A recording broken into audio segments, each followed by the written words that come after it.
Hi, good to see you again. Welcome. Have a seat. Let's talk about marriage today.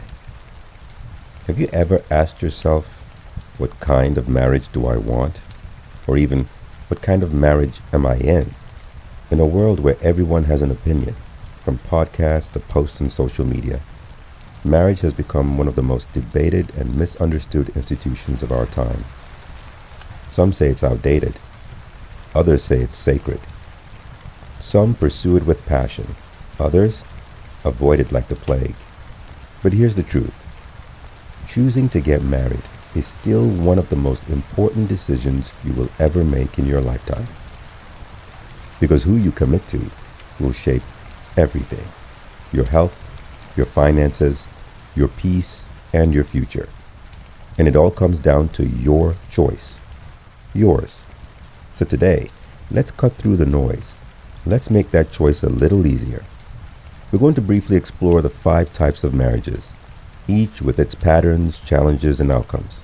And by the end of this chat, you'll have some clarity on which one you're in or heading toward.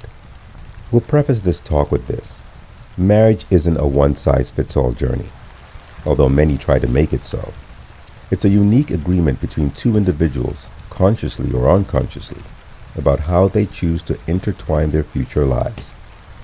Most marriages generally fall into one of these 5 broad categories. Let's break them down. Category 1, the young and passionate. This is the honeymoon phase on steroids. These couples often meet young, maybe in high school or college. Their bond is fiery, full of late-night talks and shared dreams. The love is real, but so too is the naivety. They believe our love will conquer all. But love alone doesn't pay rent. It doesn't navigate job loss, parenting, or emotional burnout. Over time, cracks form. The demands of adult life, bills, responsibilities, emotional growth start to outpace their foundation. Without the practical skills to run a household or resolve conflict, passion often fades into resentment. If you're here, understand that the love in your relationship is worth protecting. However, the love must be partnered with practical life skills to ensure its survival. Get serious and work together on a plan on how you plan to handle your household responsibilities. It may include going back to school, getting an additional job, growing a side gig, going to therapy, budgeting, etc. There are numerous ways to handle the management side of your relationship. The key here is that both parties need to be willing and ready to work together to achieve the goals you've planned for. The second category, I'll call it the successful couple with cold homes. These marriages are often born later in life. Career-focused individuals who built their empires, then built their bond, or lost it along the way. They run like a well-oiled machine, schedules, budgets, milestones, all handled. When the dust settles, they realize they built a house and not a home. The emotional connection is thin or non-existent. Intimacy suffers, loneliness creeps in, even in a beautiful house filled with all the trappings of success. These relationships are often categorized by dead bedrooms, roommate-style living, escapism through work, friends, vices, or just quiet suffering. If you're here, you've done the hard part. There's structure in the home, financial stability is present. However, it all came at a cost. The time it took to acquire and build left the home cold and stale. But now it's time to invite the heart back in, if there's any room left for it. Couples therapy is often highly recommended here to begin the process of reconnection. Practicing contentment is also crucial. The idea that something is better out there, grass is greener syndrome, is often what hinders one or both parties from focusing on the marriage in front of them. Practicing contentment, on the other hand, fosters communication and appreciation, which lays the foundation for the heart's presence. Category 3, the unicorns. This is the category many wish to be in from the start. It is the rarest of them all. These couples aren't perfect, but they're intentional with their everyday choices regarding their relationship. They've done the inner work, they've been to therapy, or at least they're reflective, self-aware, and emotionally literate. Most importantly, they understand that it's a continuous process, a never-ending one.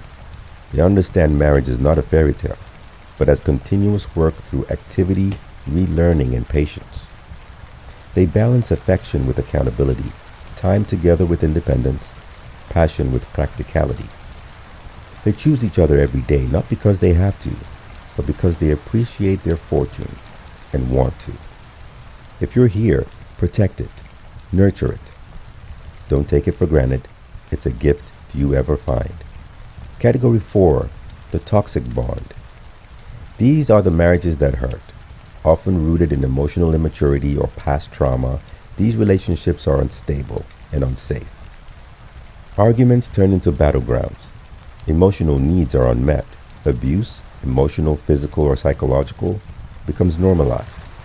These couples swing between extremes, intense highs, devastating lows, and yet they stay, out of fear, out of habit, out of hope that things might change, if only my partner changes, which rarely does ever happen.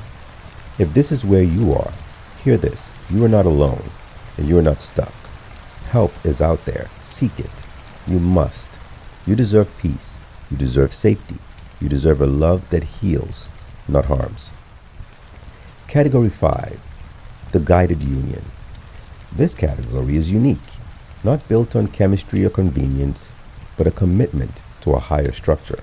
Whether it's through religious or spiritual values, cultural traditions, or arranged by family, these marriages are often rooted in a shared framework of belief.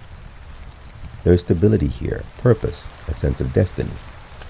But they're not immune to challenges. Some flourish with partners who grow into deep friendship and respect. Others struggle, trapped in roles that no longer serve them emotionally. The key here is awareness. Even in cultural tradition or adherence to a religious text, you must still build a healthy relationship within the marriage framework. Love and the management of your marriage responsibilities still apply here and must be present to have a shot at success. So, which marriage are you in? Which one are you heading toward? If you're unhappy with where you stand currently in your marriage, realize these categories aren't cages. You can move from one category to another. You can evolve. You can heal. Of course, there's also the option of dissolving the marriage altogether if it does not serve its original purpose. But this option should not be taken lightly in the slightest. The beauty of being human is that we are always becoming, and the beauty of a marriage is that it can become too, as long as both parties, both people, are willing. So take some time to reflect. Be aware and be honest with yourself. Then talk to your partner and ask the hard questions. And remember, marriage doesn't succeed on love alone or structure alone.